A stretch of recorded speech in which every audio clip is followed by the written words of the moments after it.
Well, thanks for dropping by. This is the Unboxer, just going over kind of some of the daily stuff that's floating around, specifically America. For those of you that just woke up and haven't watched the news lately, Donald Trump is now the president. Can you believe it? It's real, it's happened, and he has been inaugurated. So if that's breaking news to you, it's probably because TikTok was down and you had no source of news. I'm glad to see that many of you have access once again to TikTok, although many still don't. I know people that don't have access. For those of you that are on Facebook, YouTube, or Twitch, thanks for dropping in as well. If you type any comments in, I will get to your comments as quickly as I can. And basically, the topic today, hotly debated topics, there's a number of things to talk about. Did everyone watch the inauguration today or hear about it? Or, so did you notice, at least from what I saw, what I was watching was actually in vertical mode. Did you see that? Now, if you're watching on TV, maybe not. I was watching on my phone and it was like TikTok style broadcasting the whole day, which actually worked out pretty cool. That was a decent way to watch the inauguration, I thought. So, was that in honor of TikTok that it was done that way? Not sure, but that's how I saw it. So let's talk about some of the key executive orders signed by Trump. One thing, though, just to touch on this, we're such a divided country. For those of you in America, which I think most of you are, um, a very polarized and politicized country. And personally, I've never really been that into politics. I've tried to avoid it at all costs. Never wanted to be a politician. Never wanted to really be around politicians. And it's just very strange how the last several years everyone's been swept into politics more so in the past. I made a video earlier saying, I hope we can kind of move past things being over politicized and over polarized and maybe just kind of unite in some ways as fellow Americans. And some comments came in taking offense to that. It was like, hey, it's nice that you have the luxury of saying this is just politics. I mean, I know there are real issues here. I'm not discounting the fact there are serious issues that affect many of you now. That's reality. I get it. At the same time, I mean, it is what it is. I hate to say that, but like, what are you going to do? So those of you that voted for President Trump, that wanted him to win, clearly are very happy about the results in today's inauguration. Those of you that did not vote for President Trump are clearly disappointed about the outcome.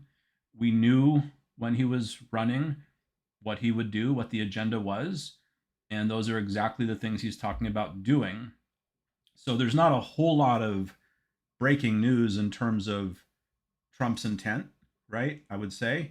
So at this point, like if we can just kind of cut through the clutter and say, hey, this is what's going to happen.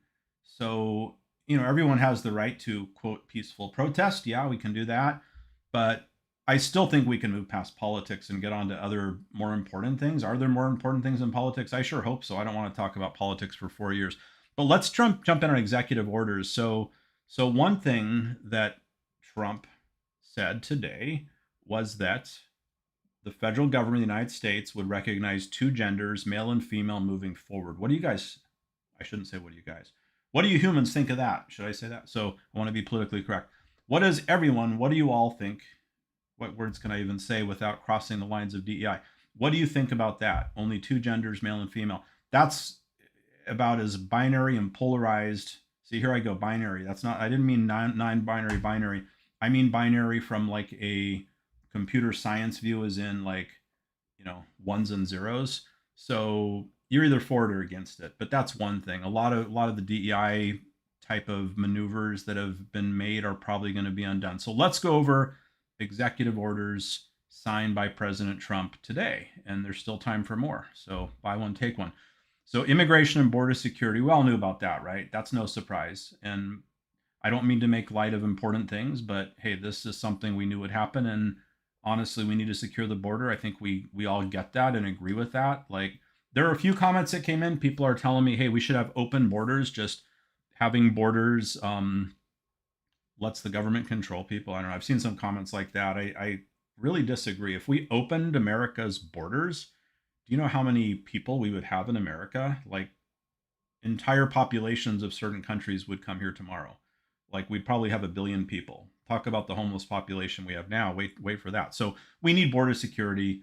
Let's secure the borders more so than in the past. Isn't that kind of good news for everybody? Unless you're hoping to cross over illegally. Let's move past that. So here's another one. Rollback of transgender protections, strict male-female definitions in federal policies. So that's one that certainly is stirring up a lot of controversy amongst people out there. As a pizza delivery driver, I agree we need more border security. I'm glad you said that. I was actually about to order a pizza. Don't know where you're at, but no, that's interesting. So your perspective, user 636 delivering pizzas. I appreciate that comment very much. Are you saying that because what reason is driving that? Are a lot of kind of competing drivers crossing over illegally? Is that what's going on? Maybe that's what you mean. If so, interesting to know that. Who is delivering your pizza today? Maybe not as many people will be tomorrow. I don't know. Hopefully, we still get that fast delivery speed and that hot pizza. Halt of DEI programs in federal government. So this is one thing that President Trump talked about: completely merit-based hiring decisions, not based on diversity. I know this is going to shake up the tech industry. Personally, I work in tech, have for some time, and there's a lot of focus on DI. There are entire departments that are robust, that have leaders of all levels, and I don't even know how many people are in these departments, but DEI departments in big tech, especially within FANG, kind of the top tech companies out there, are robust, and it's a driver of many decisions made at companies. And it appears that, with the rollback of those programs, the focus will change. So how does that affect you? Curious about that. Any comments? I would say I'm fortunate that from my view, it doesn't directly impact me. Don't mean to make light about for those of you that it does impact, but hey, bottom line, may the best man win. I didn't mean to say man. That's going to upset people. May the best human win. Merit-based, right? So merit-based means whoever is the most qualified, regardless of where you fall within the full spectrum of diversity, may the best qualified person win, regardless of what you look like or what you believe in or whatever. Merit-based. Isn't ultimately merit-based diverse in itself? Like, may the most qualified person get the role. So we're not favoring people of one specific ethnicity. Like, we're not favoring whatever, people from South Florida. I don't know, making that up. But isn't completely merit-based, doesn't that apply some degree of diversity? Because you're not given favoritism based on any specific diversity, but also it's not held against you, however diverse you may be, right? Merit-based. May the best human win. So there it goes. Yeah, I mean, DEI has gotten complicated. I thought you said no more DEA for a second. That'd be interesting. No more Drug Enforcement Agency. I don't think that's happening. No more DEI. Yeah, so it seems like that's what's going on. Doesn't affect me personally. I know many are upset about it, but honestly, may the best person, meaning whoever is most qualified, get the role. Like the fires in California, there was some controversy about, and I don't mean to stir up anything here, but there was some controversy around response times and capabilities and effectiveness and preparation. And there's a lot of finger pointing and blaming, and some of that may be misplaced, but some of it may be legit.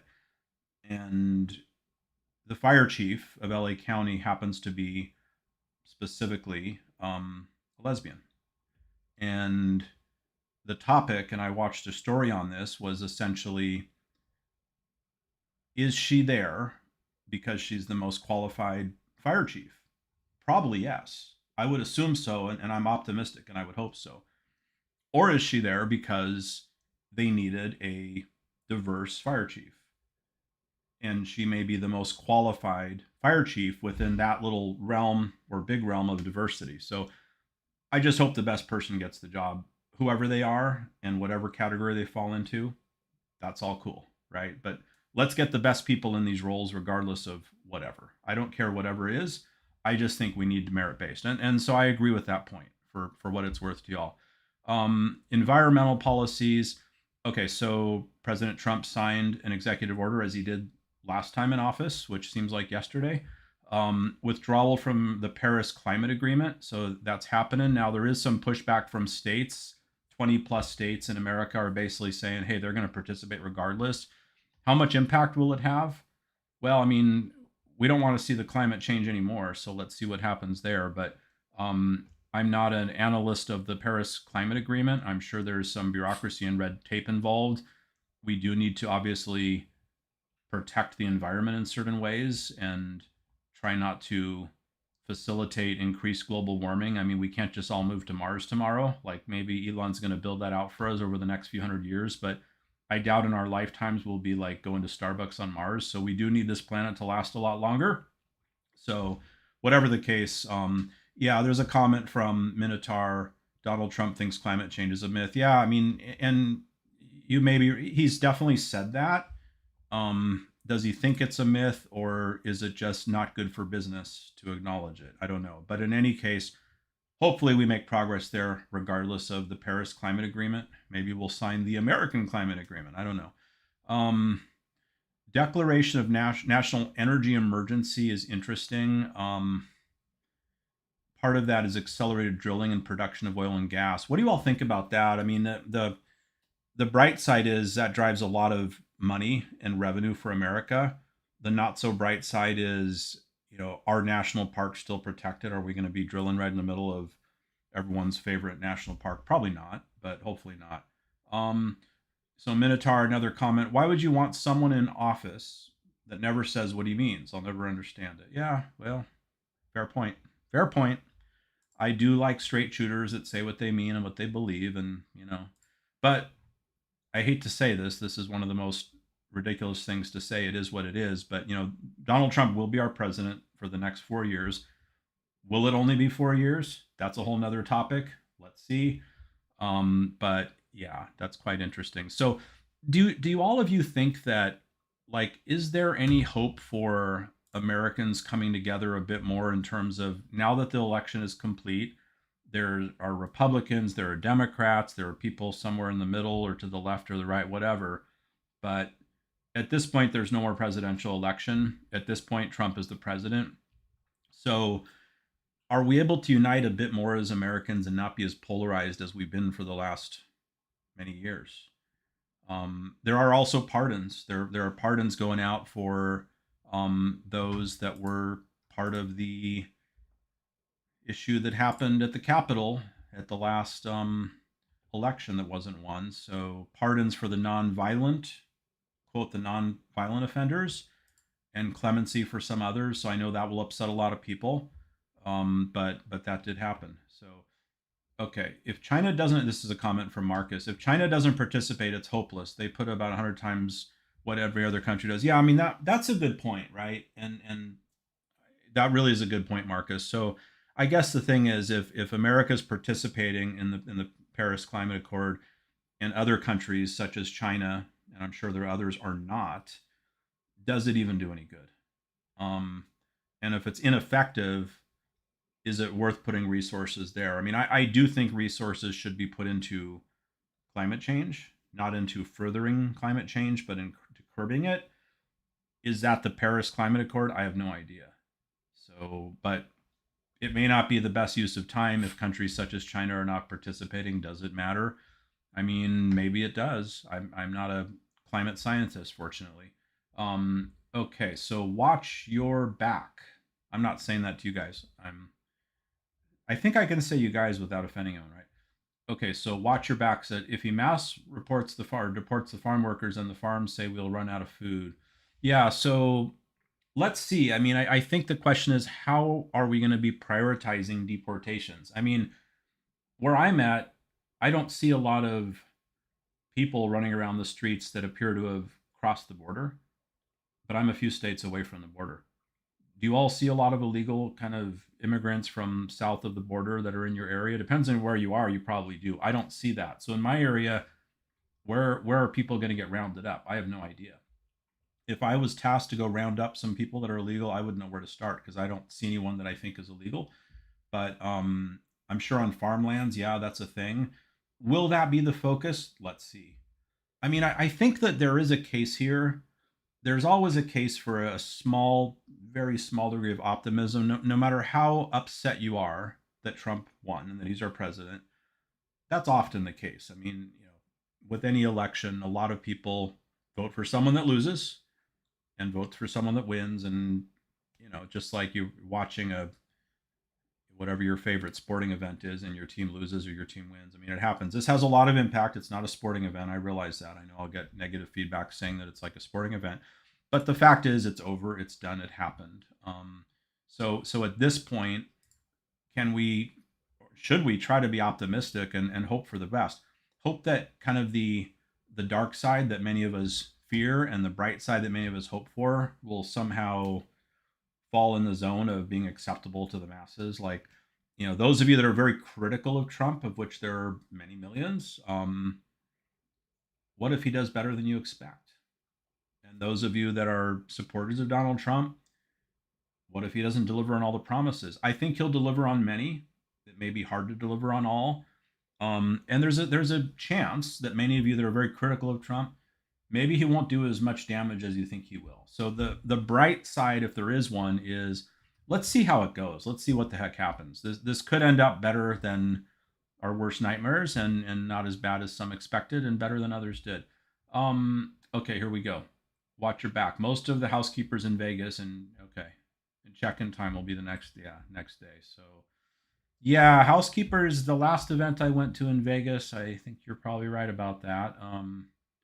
So there will be issues, but where is it going to start?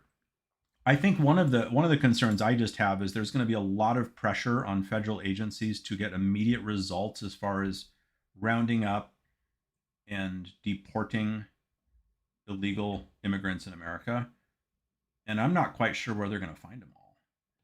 And it's that kind of urgent, time-sensitive rush to get results that's a little concerning. So hopefully we're going to do things the right way, and utilize intelligence that's valid and make good decisions. I don't know that we're going to be focusing on housekeepers in Las Vegas. I don't know that we're going to be focused on farm workers. I don't think we know, right? I mean, there's concern. Like if this is just the most extreme case you can imagine, and like everybody illegal just gets deported tomorrow, there's going to be problems. I mean, farming problems. Yeah, that goes to food supply. If you're at a hotel in Vegas, there may be no room service. Oh my gosh, imagine that. Um, who knows? There'd be a lot of impact. There'd be an impact in many areas, not to mention restaurants. I don't know, just all over the place. Bottom line, I don't think it's going to be like that, right? It's going to be phased in, targeted in ways that ultimately Trump has indicated. And I think a lot of it's probably going to start with border control and probably targeting certain areas to enforce. And I think there's going to be a struggle to get results, which might lead to a bit of a frenzy. So that's the part I'm worried about is, how much pressure is under authorities to get results fast, and what impact will that have? So that's interesting. Yeah. So the sweeping pardons of supporters of Donald Trump charged in the January 6th Capitol attack. I know that's controversial for many. People get furious about that, and I understand it. I see both sides of it, but I would say that's controversial. I'm sure if I asked all of you, some of you fall on one side or the other on this issue, but done deal, that's signed, right? So there are pardons for the nonviolent offenders, and for others, there may be reduced sentences, for example. So that's one thing happening there. Just kind of scanning over some other feedback on other channels here. So yeah, so there's some news that just came in. Basically, you may have seen this, but Trump ended all January 6 cases essentially. So it seems that those are wrapped up. A sweeping action taken by Trump includes pardons, commutations, and dismissed charges for more than 1,500 people. So it seems like that chapter is now closed, which means next time, if there's a next time, people know that there's a good chance in the end that there will be some type of a minimization of actions. Interesting. So what's going to happen next in America? Very interesting. I think for other countries, I mean, what about Panama? Panama's interesting. Like, is anyone here Panamanian? It seems like this is going to be a troublesome path. Interesting if the U.S. really is going to pursue taking control of the Panama Canal. That'll be interesting. And then there's the whole Gulf of Mexico going to Gulf of America. So we'll see. Are those two things actually going to happen? I don't know. I don't know. It's kind of hard to imagine either happening, but it certainly is possible. Um, by the way, is everybody back on TikTok? If you're here, obviously you are, but does anyone know of people that are not? Because I know of many that are not. I tried to go live yesterday and it didn't work. Like you can set everything up, you click go live, nothing happens. Today it worked, and it seems like everyone's kind of jumping in, which is good to see. For those of you on YouTube, Twitch, Facebook, X, thanks for jumping in too. Um, yeah, so Watch Your Back has a comment here. That's the part that freaks me out. We kick off World War III over Panama. Yeah, hopefully not. I mean, the one thing that I think we do think we know about Trump, and he did say today, for what that's worth, which may or may not be much, he doesn't seek to get us into wars, but to end wars. But I mean, Panama is of great strategic importance to many countries, and it could be a hot spot. So we'll see how we approach it. Are we going to buy Greenland? Is that going to happen? What do you guys think about that? Well, are we going to buy Greenland? That's another one. Like, I don't know. It's not for sale. We'll see. Maybe we'll end up just expanding our presence there, but not actually. Maybe we'll just lease a bunch of land. Is that even possible there? Is there land available in Greenland? I think there is. By the way, there was a ceasefire agreement reached in Myanmar, which has been going on a heck of a long time. For those of you that are familiar with it, I was actually there way back on a business trip before that happened. And that economy in Myanmar was starting to boom. It was kind of being seen as the Singapore of Southeast Asia. And then the junta military kind of took things over and things went backwards, and it's been several years. But apparently, the military and a minority group reached a ceasefire near the China Myanmar border. It's looked at as a key step towards regional stability. So hopefully that's some good global news. We shall see how that shakes out and if it lasts. And what do you think about Ukraine? Like, what impact will this have on Ukraine? I really don't know. I kind of think that it's going to come to an end in the near future based on just kind of trying to read the tea leaves and look around corners. I mean, it seems like the writing's on the wall that Trump will end up being able to take credit in some way for ending the war between Ukraine and Russia. That's my hunch. Can't promise. Okay, another comment. Watch your back. The monarch reaffirmed he is standing strong on that one, but to U.S., Greenland is Russia's Cuba. Interesting. Yeah, so we shall see. We shall see. So, what do you all think is going to happen to the stock market tomorrow? For those of you that are invested, I'm betting it's going to be a rally and a strong one. That was a good speech to drive up the market. So, Dave Ball, it's his fault. There you go with the thumbs up. So, I'm betting on the market driving further higher. I'm not betting financially. It's not like I'm buying futures. I'm just saying that I personally think there's going to be a market rally, and hopefully we'll see some good upside to the U.S. economy. I mean, a lot of it's about momentum, and there's certainly a lot of momentum going into tomorrow's market, and a lot of statements made that are pro the U.S. economy. What was interesting, one thing Trump said, I'm trying to remember the name of it, but it's like the Department of Foreign Collection. That's interesting. So basically, the U.S. will be taxing and tariffing countries with heavier weight towards some than others, and basically collecting a bunch of money for America rather than raising taxes. So let's see how this goes. I don't know who's running that. Hopefully Elon's not going to run that one too. But we do know that the Department of Government Efficiency is coming on board. Does anyone work there, by the way? Elon did put on X a while back, hey, if you're interested, send a message to Elon and Vivek Ramaswamy, and they're looking for people, but you have to be willing to work like 18 hours a day, 7 days a week, and never sleep. So curious if anyone applied for that. Doesn't sound like a great job to me, but yeah, what about all those federal workers? Like knowing that Elon will kind of be your boss now, and knowing that the bar of Elon is like working, I don't know, maybe it's not 18 hours, is it 14 hours, sleeping on the floor at night and in the office, not at home?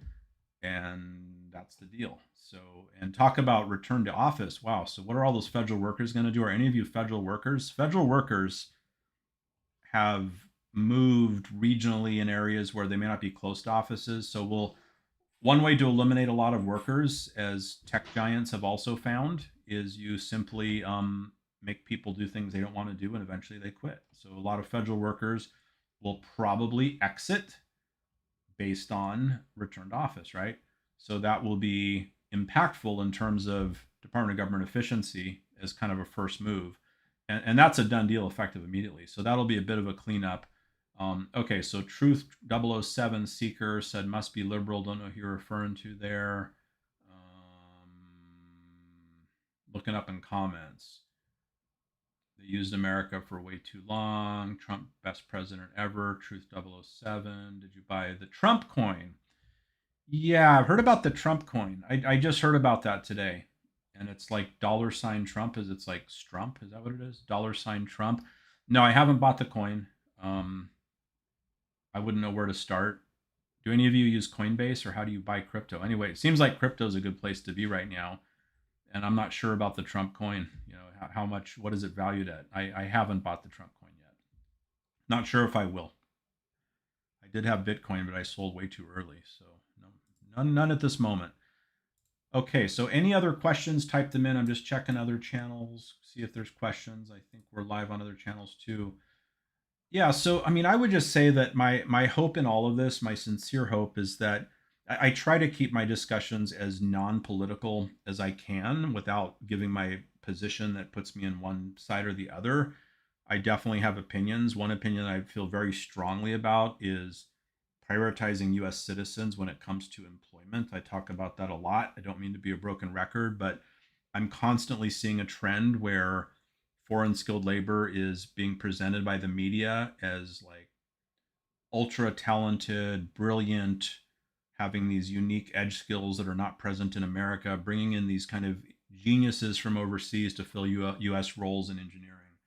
And I work in that space, and it's just not true. Like, that is not the requirement for that type of visa for a foreign worker to come into America as a skilled worker, an H-1B visa. And there's some other types of visas as well, such as visas of big companies where you work for the company in another country and you can just transfer into the US. But there are hundreds of thousands of people who are coming into America under visas like that. The media seems to portray that as like we're bringing in this incredible talent that we lack in the US workforce. And for the most part, that's just not true. Those are like very limited cases. Basically, got a degree, come work in America. That's kind of what it comes down to. There's a lot of money behind that. A lot of agencies profit from that. A lot of people that come into America under the visas bring spouse, bring kids. Spouses eventually work. Adult children end up working. So one position I do have that I feel strongly about that I do not think is a political statement is let's prioritize our own citizens first when it comes to employment, and let's fill gaps with foreign skilled labor when we need to. There's plenty of gaps to fill, but not the number of gaps that we're bringing in foreign workers for. Many of us work in situations where, um, talk about undiversity, where the majority of our coworkers are from one specific country, India. And it's because 70% of H-1B visas for foreign skilled workers coming into America each year come from one country, India. And so you end up in a workplace where like the majority of your coworkers are from one country, India. So, speaking of those that were concerned about diversity, well, there you go. That's not diverse. But long story short, yeah, I do believe in that. Looking at comments, crypto app and Coinbase are good places to start to learn about it. Same as stocks, though. Cheapest way to get the best work. Yep, thank you. Watch your back. They literally pay through back channels to pay for those inexpensive degrees and then move them. Yeah, I mean that's what it seems. It really, if anyone is in another country and wants to come work in the U.S., the easiest path, and I'm not trying to promote this, believe me, it's the opposite. But just go to school in the U.S., student visa, not the hardest thing to get. Get a degree in America. You can go to work under something called an OPT, like right when you finish your degree, even before you do, and that leads to an H-1B. Like if you really want to come to the U.S. and you're in any country, if you get a student visa, that opens the door to the H-1B, first the OPT, then the H-1B, ultimately green card, spouse, kids can come, everyone can end up working. That's kind of the way it goes. Pretty easy. JB, I can't read. Is that Chinese? Is that what language? Translate. I'm going to try. What does that say? Oh, there's a disclaimer. This is your favorite character, right? Time is your favorite character, right? So JB, I don't know what you mean. Time is your favorite character. Well, never thought about that. Probably no. I don't think so. I don't think so. Translating from Chinese. Okay, let's see. What is this? You. You said you. Time is your favorite character. You. Okay. I don't understand JB, but thanks for the comment. If anyone else knows what that means, is probably Google Translate's probably not doing the best job. So, long story short, Trump's the president. We know that. Being a veteran as I am, prior service, Navy and Army both, I always support the president, whoever they may be. Whether or not I vote for someone, and that's not about this election, but just going back throughout my career post military, commander in chief, you support them. That's just what I believe. So whoever wins, they are the president, and it's time to just say, hey, that's our president. You may not like him, you may have voted against him, you may have voted for him. Doesn't matter. That's the president. That's commander in chief. There's a lot of immense power that goes to the president of America. It will have incredible impact, not only in America, but probably globally, whatever Trump does over the next 4 years. Hopefully, those of you that were against Trump will be pleasantly surprised and things will go better than you expect. Hopefully, those who voted for Trump will be pleased with outcomes and delivery of promises made. And hopefully, 4 years from now, America will progress and there will be a lot of improvements that will make a lot of people happy. Okay. Oh, are you on Red Note? Is that where you're at? I think that JB's on Red Note. Yeah. Yep. Okay. Red Note. Let's talk about Red Note. Yeah, I signed up for Red Note. I signed up for Red Note when TikTok was evaporating until it was resurrected. And I think it's almost fully back on now, although some people still can't use it. So I am on Red Note. I used it. And the mistake I made is I didn't know you had to click into the menu and turn on captions. And so everyone watching videos speaks Chinese and they didn't know anything I was saying. And someone typed in, like in broken English, they're like, turn on caption. And I did that. And then people started commenting. So yeah, Red Note is interesting. I'm still trying to figure it out. It's similar and different to TikTok in many ways. Seems like it's got a little ways to go. But yeah, I did use it. So, well, thank you all for being here. I appreciate it. And hopefully everyone's pleased with whatever comes next. Hopefully, if you're invested in the market, it'll surge tomorrow. If you're in crypto, hopefully it's already surging. I haven't checked. Aside from that, I wish you all a good holiday, and we're back to work America tomorrow, from what I know. So, hope you all have a good week. And at this point, I'm going to go ahead and end it.